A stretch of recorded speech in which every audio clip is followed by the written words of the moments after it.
Bila kita tahu, kita ni payah faham. Payah faham. Kita kena bersungguh lah.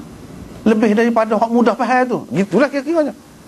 Maknanya kalau orang tu dalam masa sejam dia boleh faham benda tu, kita kena 2 jam. Kita kena ambil 2 jam lah untuk kita.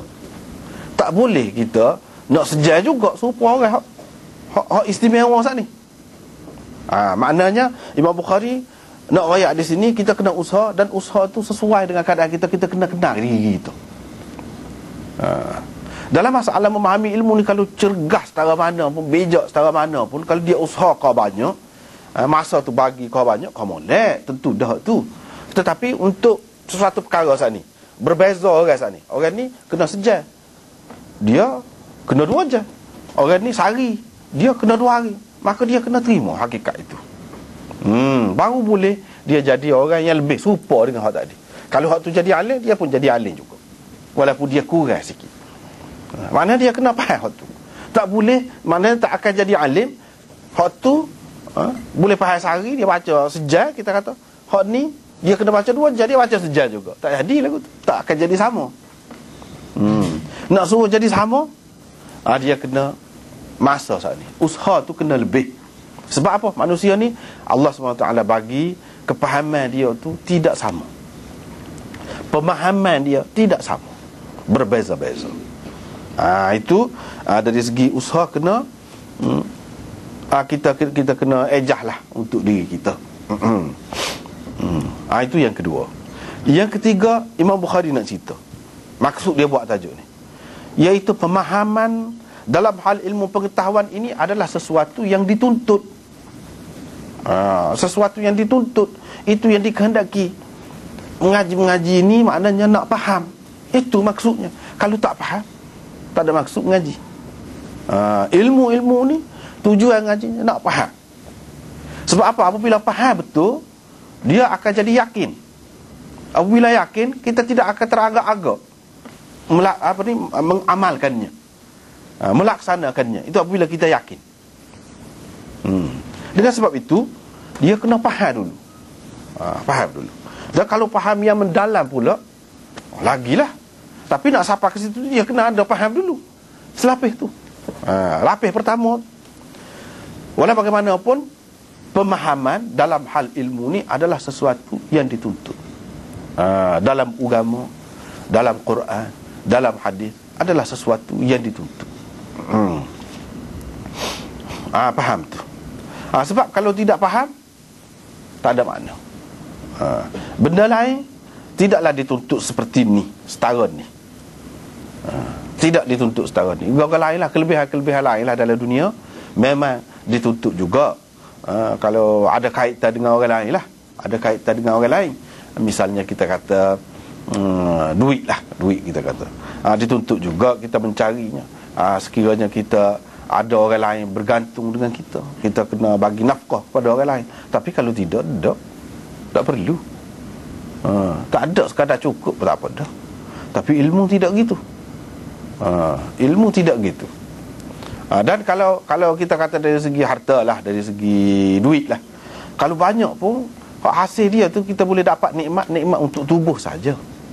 Kita makan sedap, tidur sedap, boleh beli lembek sedap, katil sedap, dan kita boleh pergi berjalan-jalan bermewah-mewah, jadi sedap kepada dia tubuh kita. Tapi kalau ilmu ni tidak gitu. Ilmu ni mesti kena ngaji ke mana-mana pun. Duduk seorang pun tak bini, tak ada anak pun, kena tahu, kena faham molek tu, terutamanya hak wajib lah atas kita tu, kena faham. Lepas pada tu, bila kita dapat ilmu banyak, ada kelebihan dia, iaitu roh kita tu jadi segar, roh kita jadi sihat. Yang sukanya, yang seronoknya, yang bahagianya roh kita. Roh kita yang bahagia, yang seronok ni, dia tidak semesti ada suasana seronok. Tak mesti. Tak mesti. Kalau tubuh memang gitu kan. Dia nak seronok bagi dianya, apa yang sedap kepada dia lah, kepada tubuh kita lah.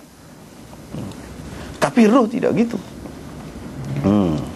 Roh ni dia tolong orang. Kita jadi susah, kita gitu gini kan, seronok, padahal kita susah.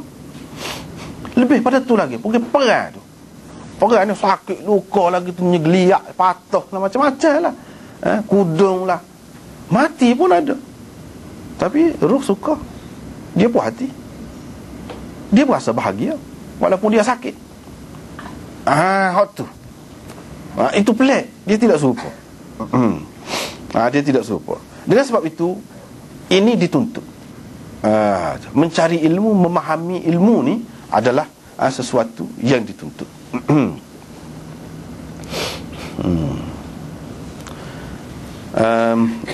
Yang keempatnya, Imam Bukhari dia nak royak kepada kita pelajar-pelajar, iaitu kita nak faham ni lagu mana, cara nak faham. Tengok dalam hadis ni. Tengok dalam hadis ni lagu mana. Dia royak sini, Ibnu Umar, anak kepada Sayyidina Umar ni, Nabi teka dia, berapa kali dah hadis ni, sebelum pada ni pun sudah ada dah. Tengok Imam Bukhari dia mari maksud lain-lain, sana maksud lain, sini maksud lain, akan datang maksud lain pula. Hadis sama.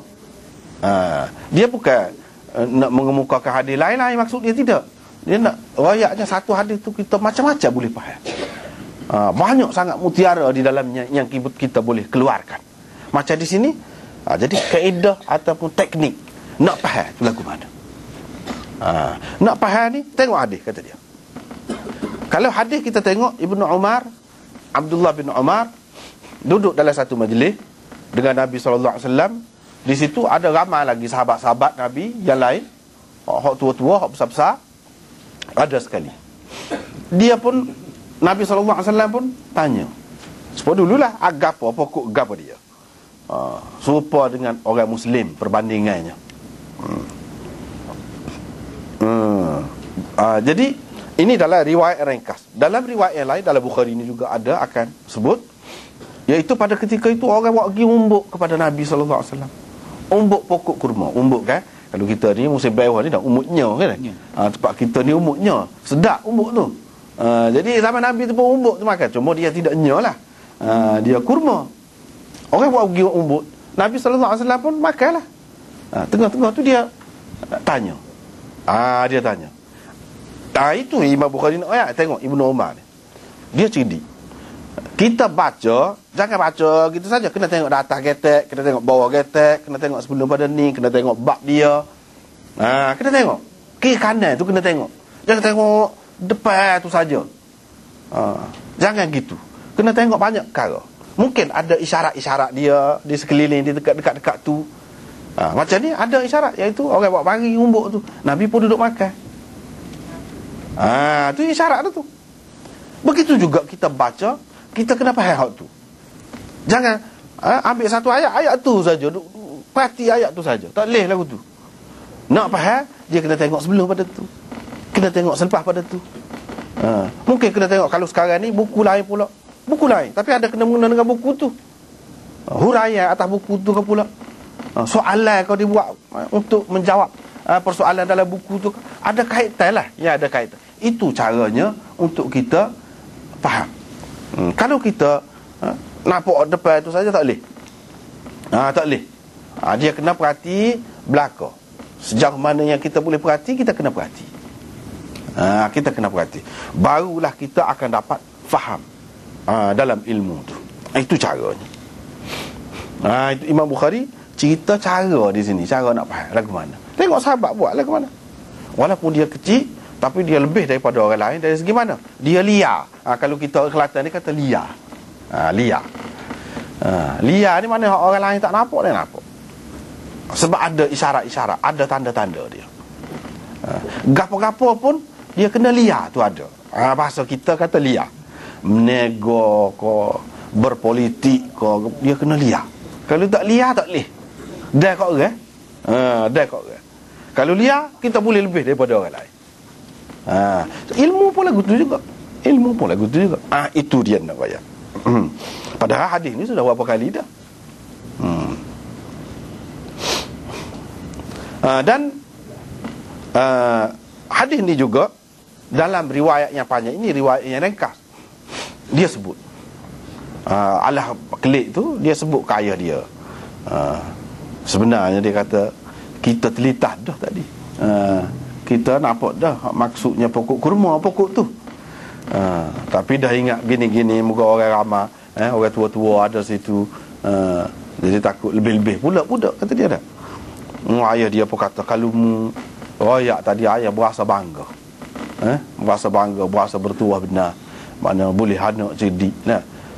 Memang begitulah perasaan seorang ayah. Maknanya itu adalah suatu kebanggaan, kerana faham yang dalam ilmu ni adalah menjadi suatu kebanggaan, bukan kepada diri seseorang itu saja, tetapi kepada ibu bapa dia, kepada masyarakat dia. Kita menjadi kebanggaan. Kita lah kita kata Imam Bukhari seorang ni ada kebanggaan ni kepada kita umat Islam. Ada hak pelik lagu ni, hak hebat lagu ni, memang menjadi kebanggaan. Mana-mana negeri, bangsa pun, kalau ada orang dia yang buat sesuatu yang istimewa, kan dia bangga. Apatah lagi kalau anak sendiri. Maknanya faham dalam hal ilmu pengetahuan ini adalah sesuatu yang membanggakan. Kalau seseorang itu berbangga dan dia berasa girang dengan sebab dia sendiri ataupun orang lain, anak buah dia, dapat faham yang mendalam tentang ilmu ni, maka dia adalah wajar. Begitu. Habis ni. Lepas tu kita pergi kepada babul igtibat fil ilmi wal hikmati. Babul igtibat fil ilmi wal hikmati. Igtibat daripada irtabata, asal dianya ribtah. Ribtah apa maknanya? Yang ni kita berasa kena, nak sangat. Kita tengok seseorang tu ada kelebihan, kita pun berasa kena sangat kelebihan itu. Minta kalau boleh Tuhan beri kita juga supaya hak orang tu, hak orang tu dapat. Kita berasa lagu tu. Itu orang panggil ribtah. Dengan tidak mengharapkan ataupun mahukan kelebihan yang ada pada orang itu hilang daripadanya. Itu dipanggil ribtah. Kalau kita tengok kelebihan ada pada seseorang itu, kita nak kelebihan itu, dan kita kena kalau boleh dia hilang kelebihan itu pada orang itu. Itu orang panggil hasad. Deki, orang panggil deki. Ribtah dengan hasad ini lain. Hasad ini kita nak kelebihan yang ada pada orang lain dengan hilang daripadanya kelebihan itu. Ribtah tidak gitu. Kita nak support tu, atau lebih lagi pun tak apa, support tu ke ataupun lebih lagi, tapi tidak pun terlintas dalam hati kita nak suruh hilang, apalagi nak usaha biar hilang, biar kurang daripada dia. Tidak jauh sekali daripada itu. Tapi kalau hasad boleh jadi dia membawa sampai ke situ. Kadang-kadang nak suruh jatuh seseorang itu, dia menipulah. Kadang-kadang dia buat macam-macam lah, sampai orang itu jadi bodoh pun boleh jadi. Dia buat ini asalnya cerdik tapi jadi bodoh. Macam-macam lah dia pisah. Itu akibat hasad. Tapi kalau ribtah tidak gitu. Ribtah ni tidak gitu. Irtibat fil ilmi wal hikmah. Kita terjemah di sini minat yang mendalam kepada ilmu dan hikmah. Minat yang mendalam. Sebab susah nak terjemah ribtah tu, ataupun kita terjemah ribtah dalam mendapat ilmu. Gitu je lah. Sebab kita kata tawakal, ikhlas nak kata gam dia lagi kau Melayu nak. Hak payah lah. Payah nak cari perkataan. Paling boleh kita kata minat yang mendalam kepada ilmu dan hikmah. Tapi itu pun tidak tepat juga. Hak lebih tepatnya ribtah, untuk mendapatkan ilmu. Tu supaya tawakal, supaya ikhlas. Guna tu istilah tu senang. Hak ni pun ribtah dalam mendapat ilmu, mendapatkan ilmu dan hikmah. Lepas tu Sayyidina Umar kata gini. Apa makna Imam Bukhari buat tajuk ni? Buat tajuk ni, dia nak ceritanya sebelum pada ni kan,